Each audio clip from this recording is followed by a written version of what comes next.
Hey, I want to say thanks for tuning into Slow Baja. And before we get on with my conversation this week with Tim and Kelsey Huber from Dirt Sunrise, I wanted to say take a moment to thank a few people who have dropped a taco in the tank. David Carlo, thank you, sir. Mark Perez, Richard Law, Nancy Warfield, Tim Nelson, thanks, amigo, and Joe Dean. He slid an entire tray of tacos in, so Joe, you're the man. Thank you very much. Appreciate your Slow Baja merch orders as well. And on that note, again, I know the cupboards are almost bare in the Slow Baja store over on slowbaja.com and Instagram, but I appreciate you plodding through and trying to find something to share with your Baja family. Big shirts in black. I've got them sold out in large and below, but white shirts, large and up, we've got them. Hats, there's a smattering of them left. Yes, we have stickers. Send me a note. I've got some secret stickers that aren't on the site that if you order now, you'll get a secret sticker. Got some pins, got some patches. So, hey, I appreciate you supporting the show and the work I'm doing over here at Slow Baja by making a purchase or sliding a taco into the tank. Enough of the business stuff. On with the show. Tim and Kelsey Huber, Dirt Sunrise. You can find them on Instagram, Facebook, and their YouTube channel is just superb. There's scores of videos, 3, 4, 5 years of their travels. You know, they've been all the way down to Tierra del Fuego and up to Alaska, and they just got cold and said, hey, we're going to Baja, and that's where I ran into them. So, all right, enjoy the show. And I'll be back with something fun next week.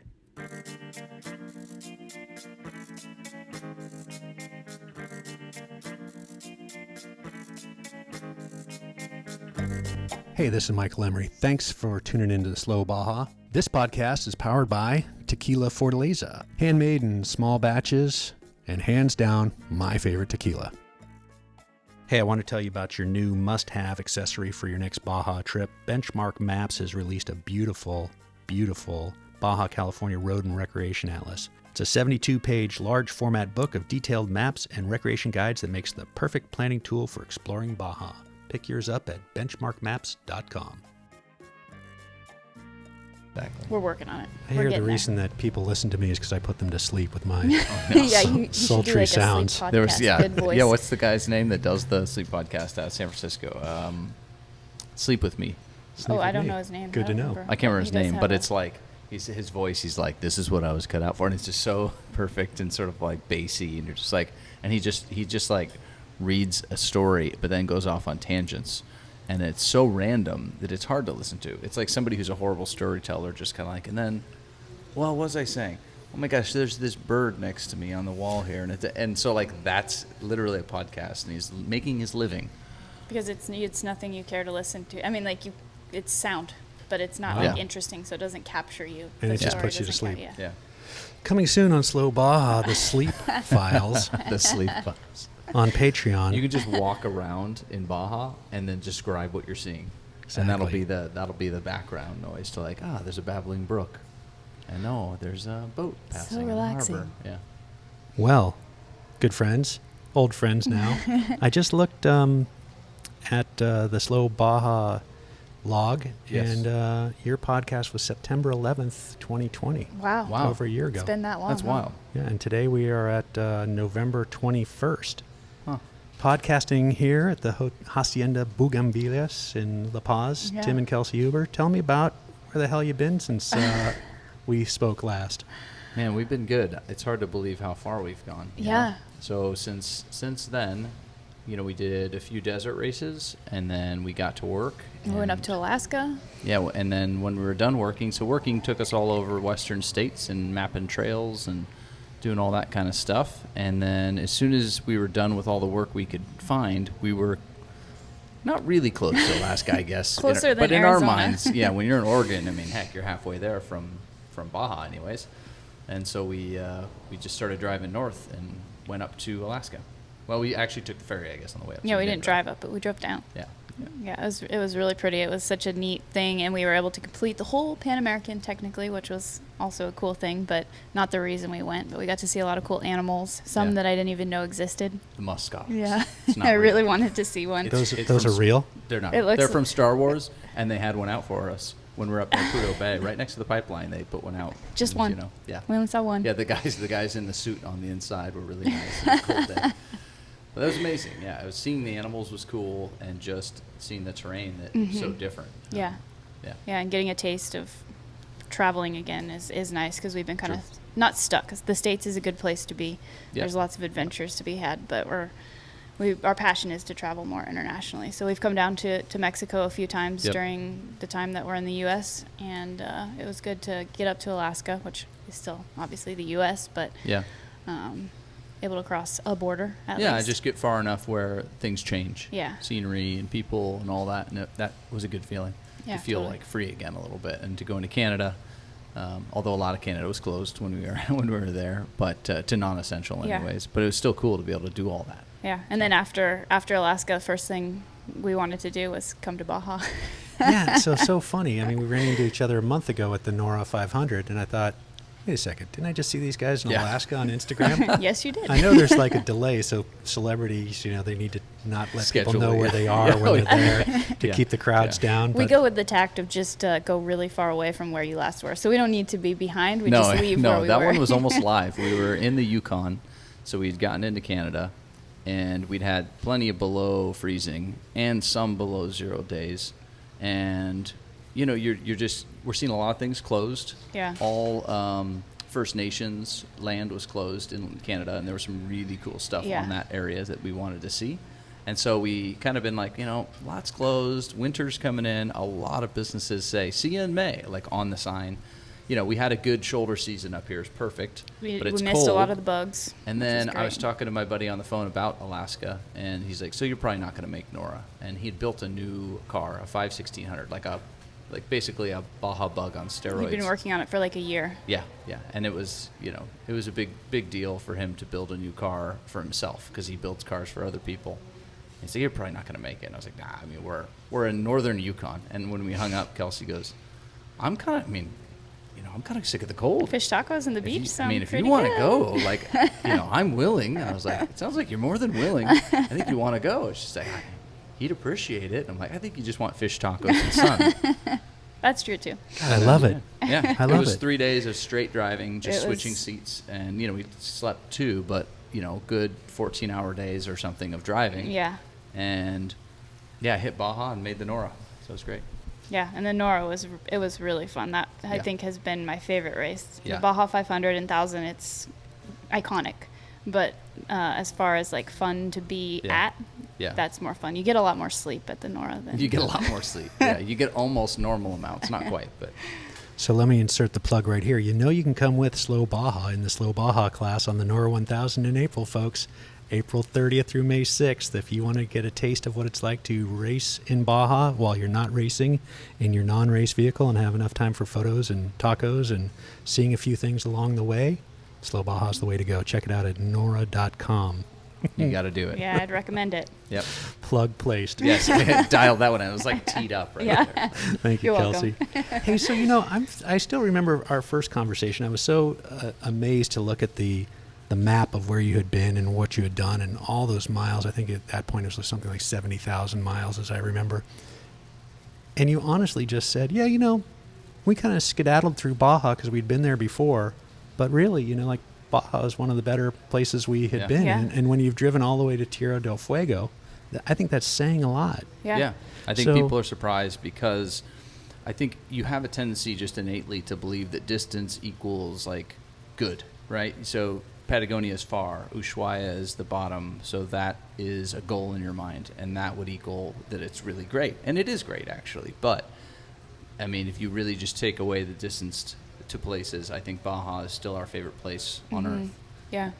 It's The terrain, the people, the food. terrain, people, everything. You can be in beautiful cities. You can sit on the beach and pay for a palapa, or you can spend weeks completely alone for free on beaches and not see another person if you work to get there. Yeah. So the hard to get to places are still so hard to get to that you have to know how to, air down and this and that, and sort of be willing to take the risk of getting stuck in some sand and some silt and fight to get out to these hard to find spots, Yeah. and they're still there. So that's what I was going to ask. Are those spots still there? Absolutely. Has Overlander told everybody where everything is? What's funny, Overlander has made, let's say like last night we went to the sand dunes just north of La Paz to sort of recover from the race, and there was 2 Overlander spots out there, and they were right think on so. the sand graded road. And like a lot of Overlander spots, they probably had a lot of TP and trash, but if you're creative, even in a 2-wheel drive van, you didn't have to go right to those 2. You could go anywhere along that road. And then if you can, air down and get into deep sand, you could just drive out into these black sand dunes and go until you find your perfect spot and not see another car or hear another car or see anyone, and just wake up to the sound of pongas, heading out to go fishing. And so, and that's 15 minutes from La Paz. Yeah. One of the biggest, maybe the 3rd biggest city in Baja. I don't know. It's large. Yeah, it's a big one. Yeah, for sure. Yeah. So Capital of. that's wild, right? Yeah. That you can get that remote that easily. And that's the key to Baja, I think, is putting in a little bit of work to get remote when you want to.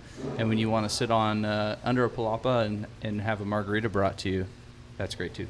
Yeah. Yeah, I think Baja rewards you for putting yourself out there. If you're willing to interact with people, and they'll give everything back to you. And that's really a neat thing when you're traveling. And it happens a lot of places, but I think there's something special about Baja that way. It's a good mix of getting away from people, but then when you do put yourself out there and talk to people, and they're just so kind and friendly, that there's something special about that too. From giving rides to people you see walking, we've been out in the middle of nowhere in the desert and seen a car broken down, and then 20 minutes later you see 2 guys walking with a couple bottles of water, and it's like, all right, get in here. We don't have seats, but you can lay on what is our bed in the back of the truck. And then you're talking the whole way. You take them somewhere and learn a whole lot about secret spots to go, or not really secret, but just places that more local knowledge, most people don't know about. Yeah.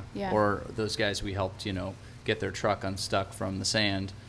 It wasn't running right. The timing was off. And then, so once we fixed the engine, we helped get them unstuck and tow them out of the sand. But all during that time, the guy insisted that Kelsey go and ride the horse they had with them. And so she's riding their horse around. And Kelsey's got a great look on her face. And she was loving it. She's like, hey, yeah, I grew up riding horses. This is great. And somehow you could tell I was obsessed with horses, because it was like 2 minutes, and he was like, you want to go ride the horse? And I was like, yes, I do, in fact, want to ride the horse. Thank you. So when we were done, he says, just enjoy it. Thank you so much. They were so appreciative. Keep enjoying the horse ride as much as you want. When you're done, just set the saddle up on that dirt road over there that we were waving at you, from as we drove along it or whatever, to sort of call us over. It's like, no, my Spanish is okay, but I definitely think we're missing some part of that sentence. So one more time. And he says, yeah, just keep riding, and when you're done, put the saddle up there. I'm like, I don't understand. Then what do we do with the horse? He goes, oh, just let it go. I'm like, okay, well, we're done, I think, because I didn't want to... Don't want to take responsibility I for didn't that. want to get it wrong. He's like, no, I didn't say let the horse now go. I don't Are have you a horse, crazy? yeah. Yeah, we lost our horse somewhere in the desert. And so he goes, okay, no worries. And he just takes the saddle off, puts it in the bed of the pickup truck, and then slaps the horse on the butt, and it trots off into the desert. I was like, oh, he was serious. Yeah, okay. The horse kind of knows where they're at and must come to them for water at the ranch or at a water hole, so they can find it whenever they want. Right. And that's what he meant. And then he pulled out a rabbit from behind the back seat that they had caught. And he's like, you want the rabbit? Are you hungry? It was still alive, by the way. Yeah. Yes. A live rabbit. Yes. Yep. And so he just held a little knife to it. And he's like, you want me to? I can just take care of it for you. And I was like, ooh, we're full. We left the rabbit alive, and it went Está back under bien. the We seat. did. Yeah. We did. Totally. I don't think the rabbit is currently alive today. But we can I think pretend yeah. he's now. Last pet. we saw, he was Last fine. we saw, he was. Not on your hands. Yeah. Not on your watch. But I think what you're getting to is back to, so it's such a common theme on my podcast, just getting onto the real Yeah. of Baja. Yeah. The real. Yeah. The people, Yeah. 99.9%, got to make a disclaimer, I guess, but the people are just Right. amazing. Yeah, Yeah. they really are. And, in this event, I don't know how many stories you could collect from chase teams that got helped, Yeah. race teams that got helped, Yep.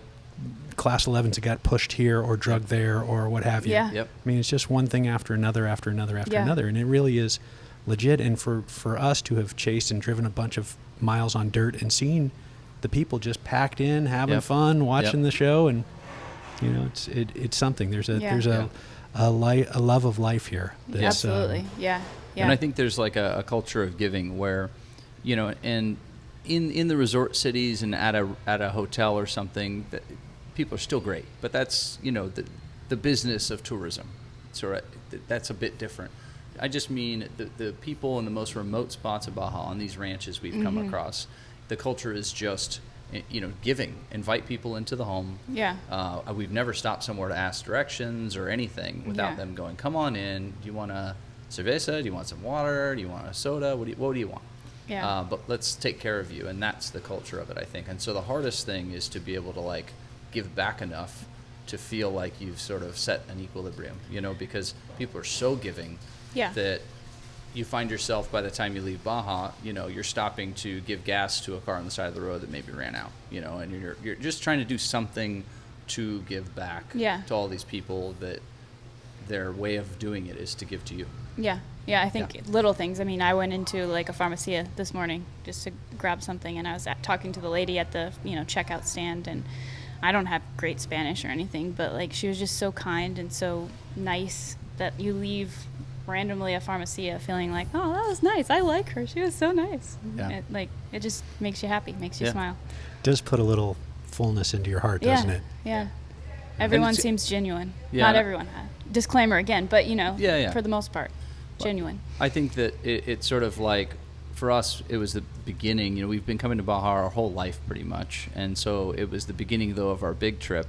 And it's a good reminder to always give the benefit of the doubt and reach out and talk to people. Put yourself out there. If somebody's, waving at you, stop and talk to them. If somebody's, on the road, you check and see if they're okay and if they're broken down. And it's so many good experiences added up that it helped us when we went to all these different countries to go, I'm going to do that same thing.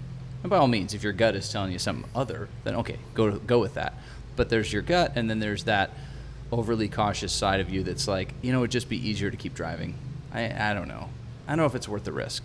I don't know. That one you need to kind of shut up, I think. And it takes good experiences to turn that volume down. Mm-hmm. And then, of course, by all means, in all these countries we went to, if your gut was telling you, I don't like this area here, it's something's going on, or I don't know, whatever. Just trust it and go. But it's so rare. I mean, don't let your own fear of, maybe speaking the language or that sort of thing inhibit you from It's that trying. Quiet fear, that anxiety that I think keeps people from even going.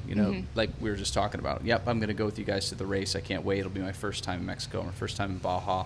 And then as it gets there, that quiet fear is eating away at them, and they go, I don't know. I read an article. I heard about something happening in some town, and it's like, I know, but do you want me to send you the articles about the town you live in, about what happened last night? Exactly. Downtown, wherever.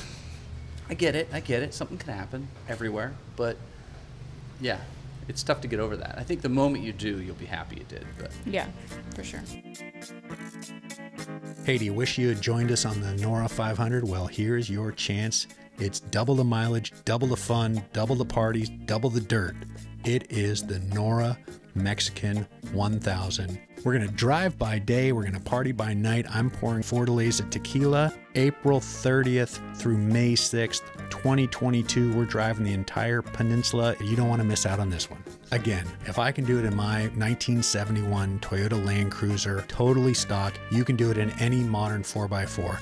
The Nora Mexican 1000. It's the happiest race on earth. Check it out at nora.com, NORRA.com, or on Slow Baja. Here at Slow Baja, we can't wait to drive our old Land Cruiser south of the border. And when we go, we'll be going with Baja Bound Insurance. Their website's fast and easy to use. Check them out at bajabound.com. That's bajabound.com, serving Mexico travelers since 1994. And how have you two dealt with it? Because you freely told me the last time we spoke that you're both introverts. For sure. 100%. And so that has to be another level of personal challenge. Yeah. For me, I think it was really hard to get over, like, Spanish. I'm not great at Spanish, but the fear of saying, like, I didn't know how to say the full sentence, but it doesn't matter. If you try, people are so friendly again that they will help you out, and you'll make it work somehow. But the fact that you are willing to say hi or ask for help or ask where something is fine. You don't have to know how to speak the language perfectly. That was a big thing for me. But I think also just so many experiences of being rewarded for, putting yourself out there, that even being an introvert, it's still worth it to take that step, and you get so much back for it. Shy smile breaking over her face. Yeah. And I think too, it's like, it also helps you, for me anyways, I feel like I have enough of me that was naturally a bit of a cynic about people, about the world. And so it almost feels like the best medicine for that to be, to try being sincere with somebody who you don't know and that doesn't know you.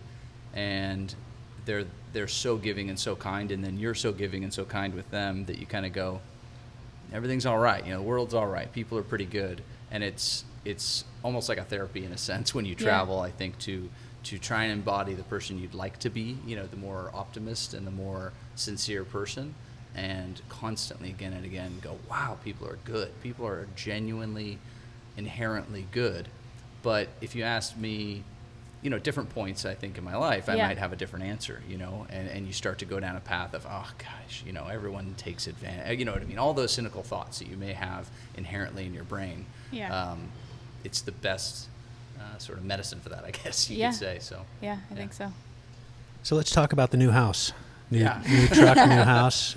Since the last time we spoke, Goose is gone. Goose is gone. Long live Goose. Yeah, we miss Goose. We get photos of him. I think he lives in San Clemente at the moment. We'll see where he ends up. But we miss him in the sense that we do anthropomorphize trucks a bit, but you do gain a bond, I think, with the vehicle as you live and drive. But the new truck is Dusty, and his name is Dusty. He is also Dusty. He is also Dusty after the Baja 1000. But yeah, we absolutely love this thing. For us, it's a massive upgrade in home, and oddly enough, it's a decrease in total vehicle weight. Yeah, it's a an increase platform. in range, so we can do 1,500 miles. Yeah. It's crazy. All that the is things we gained. 10 times the range of Slow Baja. Yeah, exactly. Well, to be fair, half of Slow Baja, you could smell it coming out. That's enough. The last time, we have a 40, certainly. so with mine, I know it's the last time for sure we had some fuel issues. Yeah. No, but Dusty, it's a similar platform, the 80 series. It's a diesel now, so that's a little bit to learn for us. Yeah. But it was nice to be able to keep that because we were so familiar with the 80 series, so it feels very similar driving him. Yeah. The new truck versus the old truck. We just rebuilt the axles, and it was great because it was all identical to Goose, and so some of that is familiar. And if we had issues, it's you're kind of building on the platform you already knew, and then for me, just learning the diesel engine more and how to take care of any issues that might come up and how to do all the preventative maintenance is what we're in the stage of right now. But we've put something like 45,000 miles on it in the 9 months we've owned it, just because for work we were off-roading every day. Yeah. And then for travel, going all the way up to Alaska and back, and then down to Baja, and now we're back in Baja. And just getting now a good this time shakedown. all the way at the bottom, And so we've replaced every single bushing on him that exists, sway bar suspension, everything. Wheel bearings we just did, all the axle rebuilds, every fluid. I mean, just so many little things. The whole electrical system we've replaced, added solar, lithium batteries. I mean, we've really tried to dial him in. And then these few luxuries like having hot water. After getting out of the race car yesterday, you're just you're a powdered donut, but with silt instead of sugar. But so we got out to the dunes, and I could just take a shower standing behind the truck and feel like, pretty darn good and have hot water. Yeah. Those luxuries are massive. And I didn't think that I wanted them until all of a sudden this truck had them, and I was like, wow, that's nice. I thought I wanted them. Yeah. But I think the good part is, too, when we're super remote, we don't use the shower because that's water, and water is precious. We have 20 gallons. And so we still don't have to, but it's so nice, like, hey, we're here racing. Water's available in all these cities. Let's use it and enjoy it. It's a really great chase truck because it has the bed in the back, so when we could, which was not very much, I think over the last 3 days we got like 3.5 hours. We figured out. But you have a comfortable, quiet space to just crawl into, which is pretty cool. Yeah. And let's talk about the amenities, the kitchen and all that. Is it? I'm quite familiar with old Westphalias. Yeah. So is the Maltec a similar layout? It is. It's like a fancy Westphalia in a way, in the sense that they geeked out on the weight, like keeping the weight down. So all of the cabinetry on the inside is like water jet cut. It's not even just solid aluminum, which would be light enough, you'd think. It's like sandwiched over a composite material, so it's super light. So it's space age. Totally. Yeah. They really were probably, and they've been building this model that we have for 15 years. And so it's an evolution. So and like I think ours, the original concept was to be a chase for vehicle Dakar. for Dakar. Yeah. So it kind of comes from the race world, which is, I don't know, kind of neat. Yeah, back so the to owner of what the we like. company raced dirt bikes, and then for Dakar, they did trucks, and they built the first one as sort of a support vehicle that could keep up with the race, Right. and go out in the dunes and recover the race car. Like it had to almost compromise nothing in a off-roading sense, but then give you all this room for tools and support stuff and somewhere to sleep. And he was saying that he didn't sell that many to racers, but then all these other travelers wanted it, and so it's been an evolution. So like our model is 2017, and then I'll talk to them and say, hey, which fuel pump do you use to transfer fuel from the auxiliary tank? And he goes, yours has this, but we've now upgraded to this style. If you're going to get a spare, get this one instead of that one. Got it. So it's constantly moving. And that's why we wanted it. We didn't want to go to them with a clean slate. We couldn't afford it anyways. But to say, instead of an 80 series, which is your normal go-to, let's do this or let's do that. Let's change everything that you've sort of learned and evolved for our own purposes. We wanted it to be like, what is the most evolved, so to speak. And I think that's how I found them, is because I already liked Land Cruisers and Toyotas, and so I'd already knew about them. And the fact that he chose this specific model that I always have thought was kind of a high point in Land Cruisers was interesting. And I went, maybe he sees all those advantages. And it really seems like they do. And so it's got a diesel Webasto cooktop in there. So we have 65 gallons of diesel, 40-gallon auxiliary tank, 25 or 24 in some gallon main, factory OEM tank. And so you can do a lot with that one fuel source. Basically, the whole truck can function off of electricity. So we have solar on the roof and then batteries or diesel. So we can heat, cook with diesel. And so traveling, that makes it really nice. One fuel source for everything is really handy. In Central and South America, finding propane wasn't that hard. Finding the right attachment wasn't too bad. But as soon as you leave the Americas, the attachments get really strange. You need a different tank. You need a different tank. And you're going to try and weld together a different mount to hold that tank because, okay, we're in South Africa or Southern Africa. We'll need this attachment. Okay, now we're heading to Northern Africa. We'll need a different attachment. Now we're in Europe. We'll need a different one. And so you're constantly hunting for the propane because it's a sort of finite resource. Whereas electricity with the solar, every morning we have enough to boil water for coffee, or it's at nighttime we'll make soup. And boil some water that way. So we have a couple of ways to heat up water. It's a nice setup to be simplistic, I think. Yeah. And then, 20 gallons of water. We've changed that system to be a bit more stringent, so you can fill up with almost any water and still trust it. And it's nice to be able to carry so much water too. Yeah, because we that's a carried really nice thing. like 14, but then it was all in jerry cans and in different spaces within the vehicle. And so now it's kind of nice to have a solid 20, and then as a backup, we'll always have a little bit in a separate container in case that water got contaminated, in case the tank burst a leak and it leaked out or something. So it's just nice to have it all in one area. But that's kind of the luxuries, I think, of the truck, right? We added the solar. Yeah. The lithium is nice because you can charge it all the way down to almost zero versus the AGM batteries in Goose. Yeah, and then we have one thing that I really love that we didn't have in the last truck was an ability to sleep, we call it downstairs, but without the top popped.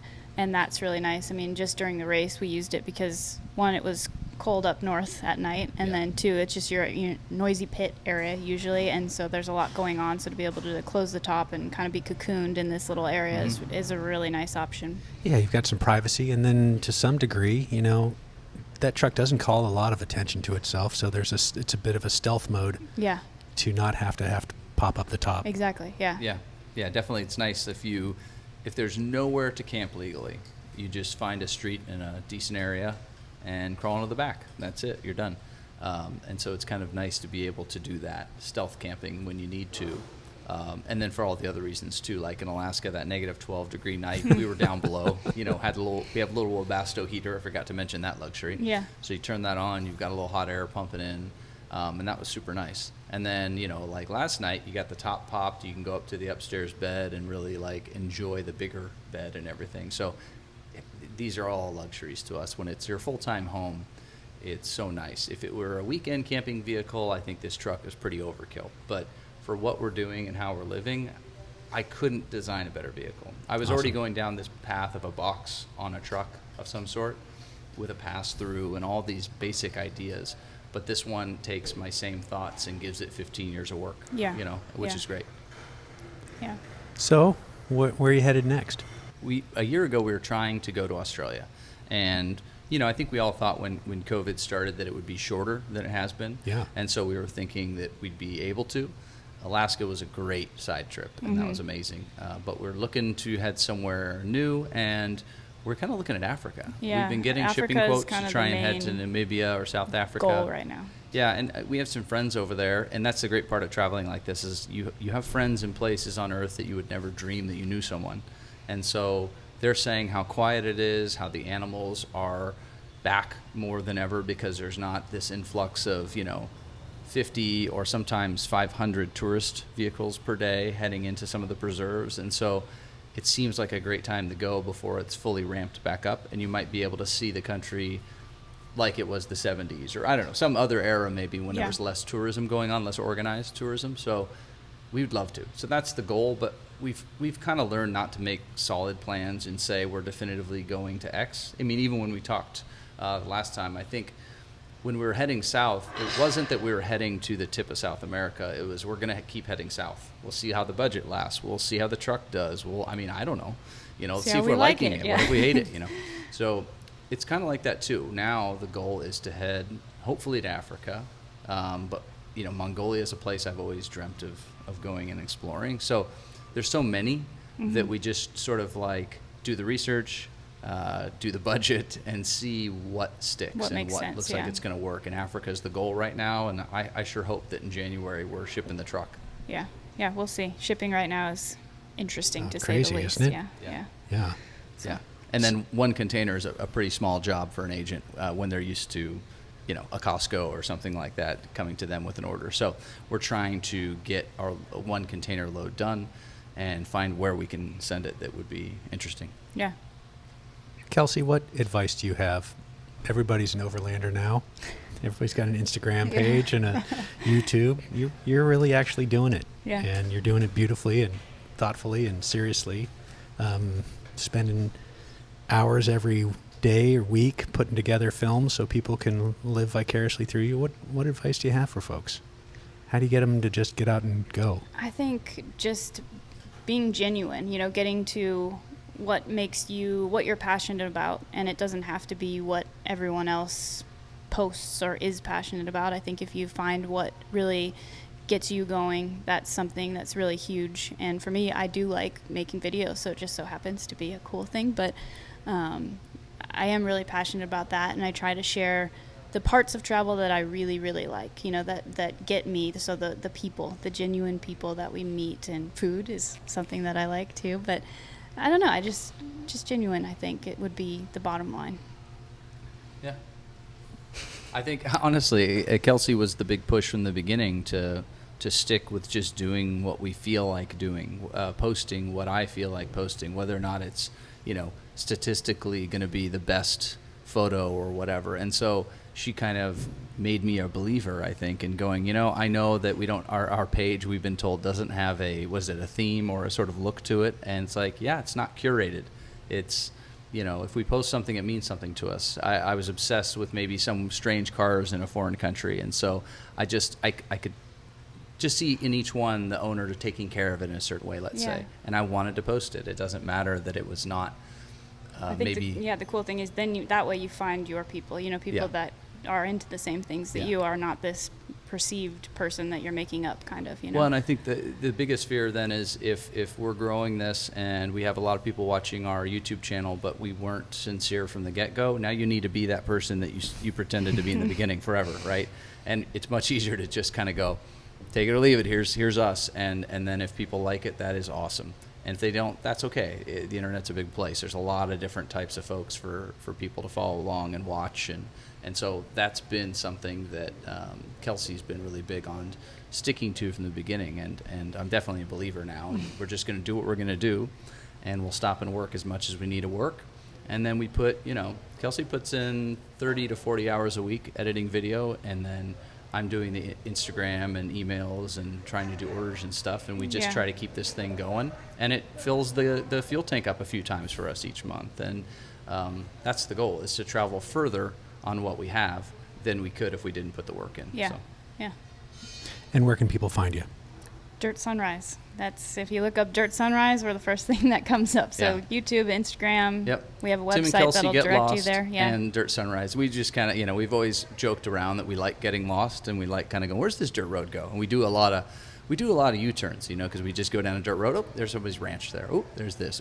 Oh, occasionally though you find a beach, and it's your beach because, not everyone's trying all these random roads, and so. And we've always said Tim and Kelsey Get Lost is Yeah. kind of our second name, I guess. But Yeah. generally everything is under Dirt Sunrise. Yeah. All right, folks, that's Dirt Sunrise on YouTube. You can see the great videos, and Dirt Sunrise on Instagram, which is almost a daily dose of inspiration and fun. It's really been a delight just seeing you last month and again this week and having you here Yeah. in front of me instead of I on know, a it's Zoom been call. amazing to Absolutely. meet in person. I know, right? No more Zoom. Yeah, I hope not to ever have to do Zooms again. I really don't like them. But during COVID, you do what you can. And if I wanted to talk to you and you weren't here, we talked on Zoom and it was worked. okay. It worked. But All it's right. good to be hanging out in person, and it's been fun running into you. And for us, getting to spend so much time in good old Baja. Yeah. Yeah, do you think you'll stick around here for another week or two? Do you have some reasons to get north sooner than that? We're going to hang out as much as we can. Yeah. We tend to rush off, especially if there's a side job to do or some way to kind of, we feel lazy if we sit still, but we're getting better at it. So I think the goal is to enjoy La Paz and then travel as absolutely slowly as we can on Eat some dirt lots of roads. tacos. Eat lots of tacos and go as slowly as we can heading north. Yeah. So, again, we're just going to wrap this up, but you just experienced fast Baja, even in the slowest vehicle Yeah. in the very fast race. But Kelsey, you experienced the chase, which it's 3 hours of sleep in 3 days. I was Yeah. 5 hours of sleep in 4 days. Yeah. It's a grind. Yeah. It's a grind. It is. It really made me think there is something to Slow Baja. Yes. Yeah. There sure is. I'll tell you what. These other people are doing great, and the trophy truck's ripping by you. That Yeah. just, if your hair isn't standing up, if you're not feeling fully alive, it's like when the Blue Angels fly over my house in Yeah. San Francisco. Yeah. If you're not feeling fully alive when that goes by, it's like, I don't know, but like Yeah. a trophy truck 2 feet from you, holy moly. Yeah. But I'm going to say it.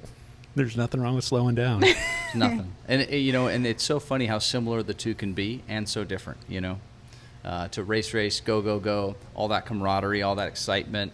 And then you wake up this morning and you're sitting on the beach, and You can take a breath. I don't know exactly how the two are related or a good I way think to there's a articulate good community. it. Yeah. Yeah. Community. I mean, even when you're rushing, you're sitting at a pit, and like you said, hurry up, and then you sit there and you wait forever. And Yeah. but everyone's working towards the same goal. So there's a good sense of community, I think, when you're doing this race, which is something pretty special that I may have never met you, but we're working towards the same goal. So that's Right. kind of neat. Right. I just gave a ride to the airport for a guy that I don't even know his name. awesome. But we've been together for Yeah, last week. yeah. I'm like, That's Exactly. awesome. yeah, I'll give you a ride to the airport. Well, it's about yin and yang, right? So we just did all the fast Baja, and so now it's time to Time pump for the the slow brakes, Baja. and it's time for slow Baja. All right. Well, thanks for making time for Slow Baja. Very good to see you again. Check them out, folks, at Dirt Sunrise on Instagram, on YouTube. See what they've been up to. And Tim, Kelsey, thanks. Thank you. And can you show Thank me you. the truck before you guys head out? Yeah, okay, we'll give you a tour. All right, cool. All right, we did it. Sweet. Have I told you about my friend True Miller? You've probably heard the podcast, but let me tell you, her vineyard, Adobe Guadalupe Winery, is spectacular. From the breakfast at her communal table, bookended to an intimate dinner at night, their house-bred Azteca horses, Solomon the horseman, will get you on a ride that'll just change your life. The food, the setting, the pool, it's all spectacular. AdobeGuadalupe.com. For appearing on Slow Baja today, our guest will receive the beautiful Benchmark Map 72-page Baja Road and Recreation Atlas. Do not go to Baja without this, folks. You never know when your GPS is going to crap out, and you're going to want a great map in your lap. Trust me. A lot of you have asked how to support the show. Well, you can go to slowbaja.com, buy yourself some merch, click that donate button, drop a taco in our tank, and always share the show with a friend. Give it a 5-star review on whatever app you listen to, and I will see you next week.